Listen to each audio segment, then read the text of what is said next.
49ers morning alarm clock update. I've got my first big prediction regarding the 2025 NFL Draft as it relates to San Francisco. Here on this beautiful spring day, we're back in Tennessee. Best time of the year to be here in April. Everything is blooming. It is green, just like Derrick Harmon's college uniform. Anyway, this is my prediction. When the 49ers come on the clock at number 11, I believe that the two best players available on their board will be a pair of defensive tackles. Derrick Harmon out of Oregon, wearing those green uniforms, and well, sometimes they're green. I know Oregon has got the ton of different, an infinite amount of color combinations, but Derrick Harmon and Walter Nolen out of Ole Miss.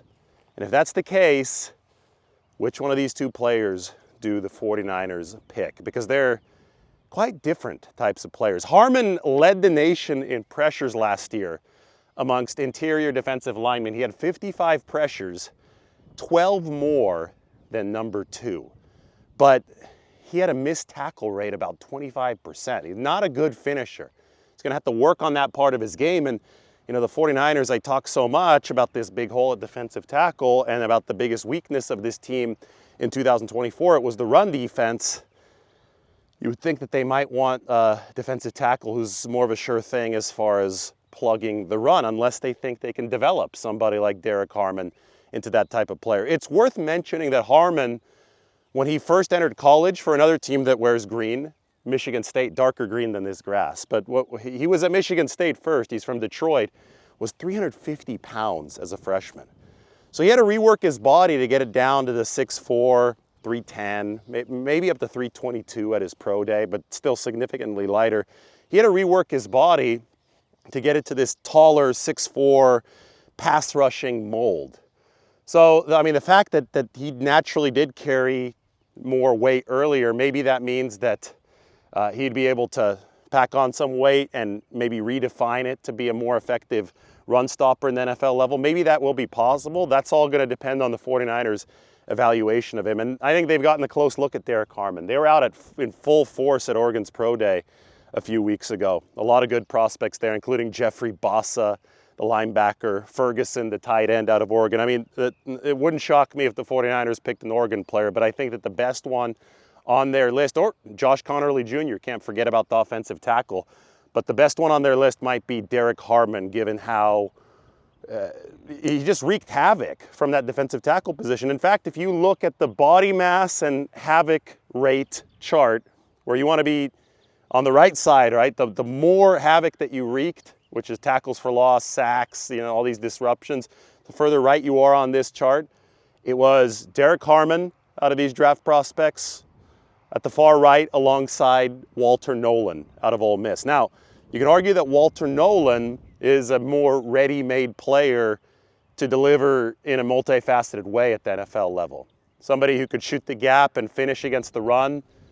Also had 10-plus sacks last year for Ole Miss. Probably more polished in his all-around game than Derrick Harmon. He's 6'3", he's a little bit shorter. I think a little bit more conventional defensive tackle build for Walter Nolen.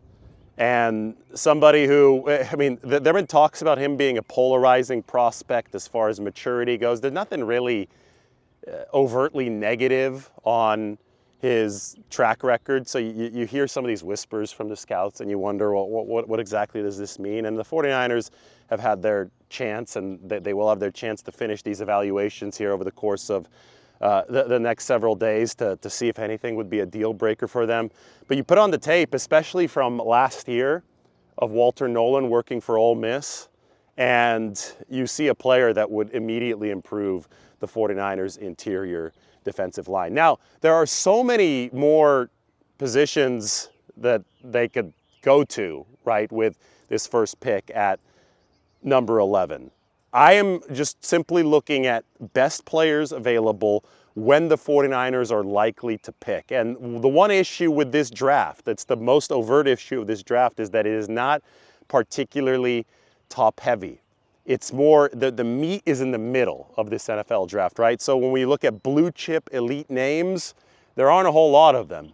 So one could argue that pick number 11 is actually a tough spot for the 49ers to be, because it's likely that the blue chip names will be gone by then.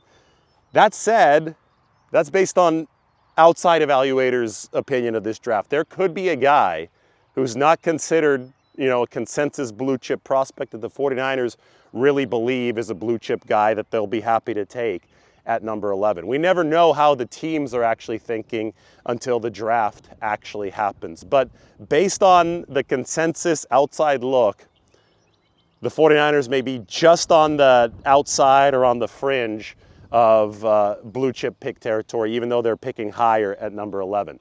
I think that if you assign positional value to these things, I think that if one of the two premier tackles by consensus, Armand Membu or Will Campbell, is available, 49ers should go that way. I think that would be the value play at number 11, but that's looking very, very unlikely.